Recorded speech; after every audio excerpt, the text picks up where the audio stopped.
suis là avec Florence Kamanzin, qui est porte-parole de la Chevrolet, pour parler du concours de dessin que vous avez fait l'année dernière. Florence, parlez-nous un petit peu de cette compétition, de ce concours. De quoi s'agit-il? En fait, il y a exactement un an, ici à Genève, on lançait pour la première fois un concours des écoles d'art appliqué pour Chevrolet. Le concours s'appelle Young Creative Chevrolet.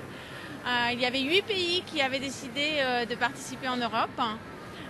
Et aujourd'hui, on voit le résultat de cette première année de concours quand on voit nos hôtesses qui portent la tenue gagnante dans la discipline mode. Il s'agissait de 5 disciplines en tout. Il y avait photo, vidéo, art graphique, design d'intérieur et la mode. Ok. Et bien sûr, avec cette compétition, vous focalisez sur tout ce qui est design, sur tout ce qui est... ça, c'est une ligne forte pour Chevrolet. C'est quelque chose sur lequel vous vous concentrez? Oui, je crois qu'il n'est pas possible de travailler dans le monde de l'automobile si on ne s'intéresse pas au design, ou alors il faut aller faire autre chose. Donc oui, Chevrolet définitivement s'intéresse très fortement au design et soigne son design, s'assure d'avoir un design expressif. Et pas seulement dans ses voitures, on veut aussi dans d'autres domaines s'assurer d'avoir un design adéquat qui passe avec notre marque. Ok. Et ici, je vois que vous avez travaillé avec des étudiants, avec des écoles de design partout en Europe. Vous avez l'intention de continuer cette collaboration? Vous vous voyez un peu comme un sponsor du design en Europe? Alors, ce qui nous importe vraiment, c'est de continuer cet échange qu'on a avec les étudiants. On pense que c'est extrêmement important de soutenir les jeunes créateurs.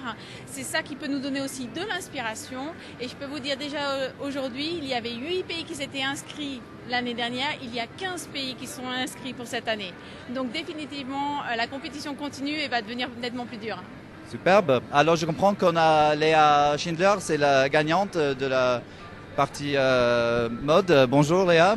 Alors, vous êtes gagnante et donc félicitations. Et je voulais savoir un petit peu ce que vous avez attiré par le concours. Pourquoi vous y avez participé?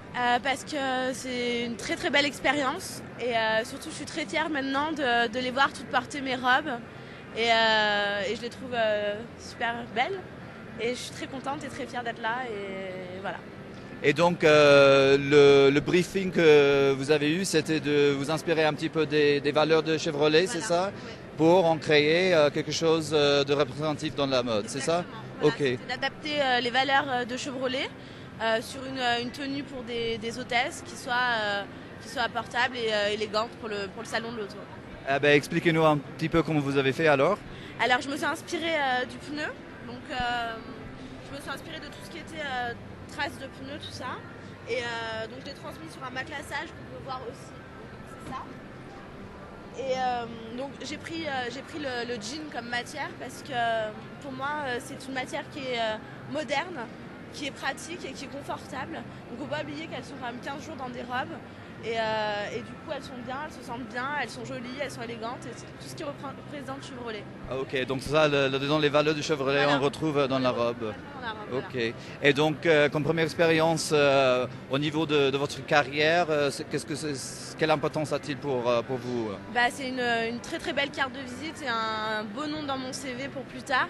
Et c'est vrai que ça me permet de me faire un peu connaître dans ce milieu, même si c'est pas complètement le milieu de la mode, mais j'ai connu pas mal de personnes qui sont dans l'événementiel, des mannequins, tout ça, et c'est super pour moi parce que ça m'ouvre une porte dans ce milieu-là, quoi.